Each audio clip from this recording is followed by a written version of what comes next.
Bonjour à tous et bienvenue dans cette nouvelle vidéo. Aujourd'hui, je vais vous parler contrôle technique, pneus, etc. A tout de suite. C'était pour moi aujourd'hui une journée de dépenses, malheureusement. Comme chaque année en Belgique, on doit passer le véhicule au contrôle technique. Et donc voilà, c'était aujourd'hui. Rendez-vous pris au garage. Alors, je fais le choix depuis un bon moment déjà de faire passer le contrôle technique par le garagiste. Pourquoi? Parce qu'ils sont habitués à passer des véhicules, donc avoir le personnel du contrôle technique et ces contacts qui se nouent sont parfois bénéfiques puisque mon garagiste m'a encore raconté l'anecdote suivante, c'est qu'un camping-cariste a passé son véhicule au contrôle technique là où le mien passe, et refusé pour le réglage des phares. Donc il est retourné au garage, qui n'est pas très loin, fort heureusement, et le garagiste l'a appelé dans l'atelier, il lui a montré, sans même ouvrir le capot, regardez, vos phares sont bien réglés. Sans que le garagiste ait fait quoi que ce soit, le camping-cariste est retourné au contrôle technique, et comme par magie, c'est passé, voilà. Et ces cas, chez nous en Belgique, sont légion. Alors, bien sûr, cela me coûte de la main-d'œuvre, donc 45 minutes pour aller au contrôle technique et revenir. Alors, le garagiste, il débranche la webcam parce qu'il ne veut sans doute pas que je sache exactement ce qui se trame, sauf que le véhicule est suivi par un traceur satellite, donc je sais exactement quand il quitte le garage, à quelle vitesse il roule, à quelle heure il arrive au contrôle technique et à quelle heure il revient au garage. Donc exactement 45 minutes. Bref, j'en reviens à mon contrôle technique, facture de 157 € TVA comprise, sachant que hier, avant le contrôle technique, j'ai remis les ampoules Philips d'origine. Enfin, d'origine, non, les ampoules 130% de luminosité. J'ai remis ça moi-même, donc il faut démonter les deux blocs optiques. C'est très facile, hein, ça se fait en moins de 5 minutes, j'ai fait ça, quoi. Pour la bonne et simple raison que les ampoules LED sont très probablement refusées au contrôle technique. Elles ne le sont pas vis-à-vis de la police qui s'en fiche éperdument, tant qu'on n'éblouit pas les autres conducteurs, ce qui est le cas. Donc je remets les ampoules normales moi-même. J'ai conduit ce matin le van chez le garagiste, donc. Il a fait un réglage des phares, puisque entre le réglage LED et le réglage des ampoules normales, il y a une différence, et puis de toute façon on retire le bloc et on le remet, donc il peut y avoir une différence dans la position. Il a vérifié, à mon avis, juste les niveaux, mais enfin ça ne fait même pas partie du contrôle technique. Et puis il a passé le véhicule, il est revenu, il m'a remonté mes ampoules LED et il a refait un réglage, 157 €, mais j'ai au moins l'assurance ou la quasi-certitude que le véhicule ne va pas être refusé pour une quelconque raison. Pour mes abonnés belges qui se demandent si j'ai bien passé le contrôle technique avec les Sumo Springs, oui, la réponse est positive. Et comme l'an passé, c'est passé sans problème. Maintenant, si je passais le véhicule moi-même, est-ce que ça passerait ou pas? Je n'en sais rien.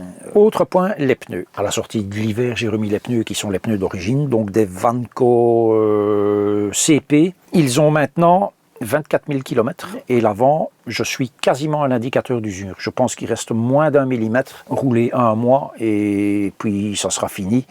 Et puis je vous dirai bien que ça sera dangereux de rouler avec ces pneus-là maintenant que nous rentrons dans la saison des pluies, la mousson. Vous avez vu sur la vidéo précédente, le week-end que j'ai passé à Redu, il a plu une bonne partie du temps. Et ici, de nouveau, il pleut. Hier, c'était un grand soleil, il y avait 32 degrés dans le van. Alors aujourd'hui, il fait lourd. Nous avons 25 degrés, mais je viens de cuisiner. Cuisiner très peu, hein, juste réchauffer des crêpes avec de l'emmental râpé dedans. Donc il fait encore relativement bon, mais on a de la flotte, quoi. Voilà, il fait très humide. On revient vers la saison des pluies, donc il faut des pneus convenables. Et puis sans doute que fin novembre, début décembre, je remettrai mes pneus neige, donc les Nokian. À l'arrière, ça sera leur 3e saison, mais à l'avant, c'est pareil, ils sont chiqués. Donc j'ai choisi des nouveaux que je mettrai en novembre sur les jantes hiver, et j'ai choisi de l'Agilis Alpin Alors, le prix des Continental, donc j'ai repris des Continental pour l'avant ici, je n'ai pas repris la version Camper. Déjà parce qu'il y a 20 € de différence pour les deux pneus. Et bon, ben 20 €, c'est 20 €. Hein, et que ensuite, les pneus marqués CP, je sais qu'il y a beaucoup de personnes qui croient qu'il faut absolument des pneus CP. Tout ça, c'est de la foutaise. En fait, le marchand de pneus m'a bien expliqué que les pneus CP, la seule chose qu'ils ont, c'est que la carcasse n'est pas tout à fait la même. Elle est renforcée. Pour quelle raison ? Pas pour une question de poids, parce que ça c'est l'indice de charge qui s'en occupe, mais pour la bonne et simple raison que, dans la majorité des cas, ce sont des véhicules qui restent sans bouger, parfois pendant plusieurs mois, puisque ce sont des véhicules de loisirs théoriquement. Et donc voilà pourquoi on conseille de mettre des pneus CP. Maintenant, moi qui bouge tous les jours, je n'ai aucune raison, absolument aucune raison de mettre des pneus CP. D'ailleurs, l'Agilis Alpin de chez Michelin, apparemment, il n'existe pas en version camping. C'est la version camionnette. Donc 350 € pour deux pneus Continental Vanco camionnette en 215 70 15 109 R, si j'ai bonne mémoire. Et puis pour les deux pneus neige que je remplace pour l'avant, donc j'aurai mes Nokian à l'arrière et je vais mettre de l'Agilis Alpin, 400 € pour les deux pneus. Donc 157 € de contrôle technique ce mois-ci. Le 15 octobre, je pense, le 20 octobre, j'ai rendez-vous pour changer les deux pneus avant ici, sur les jantes alliage, 350 €. Et puis au mois de novembre, les pneus Michelin Agilis Alpin, 400 €. Et puis je pourrais vous dire aussi qu'il y a le bilan de ma société qui va être en cours à partir du mois prochain. Donc ça, c'est 4000 €. Enfin voilà quoi, il faut faire avec, hein. De toute façon, c'est chaque année pareil. Hein. Donc beaucoup de dépenses pour le moment et je pensais retourner en Suisse et voilà, il y a vraiment trop de dépenses, je ne peux pas me permettre cela pour le moment. Si je regarde les pleins que j'ai fait en juillet-août, je peux vous dire que c'est vraiment pas beaucoup. Pour juillet, il y a 170 litres de mazout et pour le mois d'août, c'est beaucoup plus simple. Il y a 108 litres de mazout, de diesel. Vraiment le strict minimum parce qu'au tarif auquel ça coûte, voilà, je l'avais déjà dit, hein, si vous comptez 2 € le litre, tous les 100 km à 10 litres au 100, ce qui est la tape, mais ça vous fait 20 € hors de votre portefeuille. Donc même la ferme du lac de la Forêt d'Orient où j'aime aller de temps en temps, ben c'est 650 bornes. Vous voyez, ça fait déjà un paquet de pognon quand même qui part rien qu'en carburant. Et il n'y a pas de péage, hein, puisque je ne prends que des petites routes nationales sans péage. Autre chose, les pénuries dans les magasins. Chez nous, dans les grandes surfaces, ce sont des pénuries d'huile d'olive, pénuries de beaucoup de choses en fait.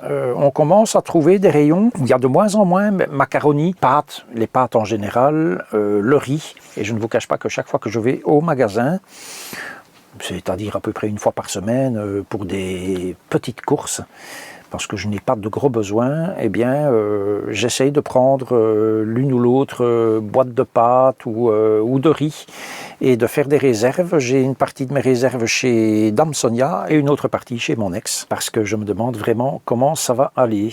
Et puis enfin, un dernier point, je vais vous faire un rapide retour sur le panneau solaire Sharp demi-cellule de 400 watts. Alors, pour le moment, il est 19h35, il pleut, il fait tout gris et la batterie est à 97% comme vous pouvez le voir. Et donc forcément, le panneau, il ne donne absolument rien. Si, 1 watt. C'est le watt, c'est le watt. Mais globalement, le week-end quand même assez pluvieux que j'ai passé avec Dame Sonia, je suis arrivé à Redu le jeudi, Dame Sonia m'a rejoint le vendredi soir, et le van n'a pas bougé jusqu'au dimanche fin de journée, je vais dire.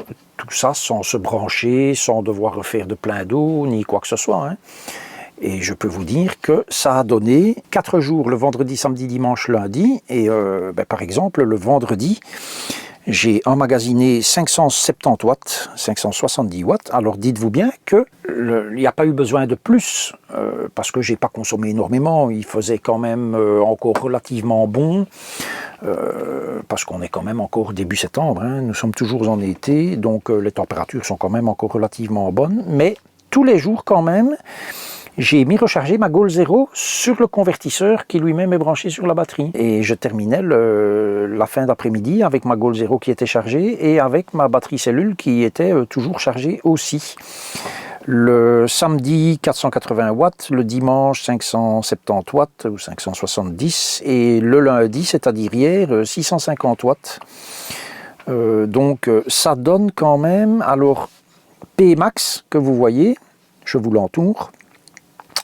C'est la puissance maximale de la journée. Donc hier, on a quand même eu 180 watts au panneau solaire, quoi.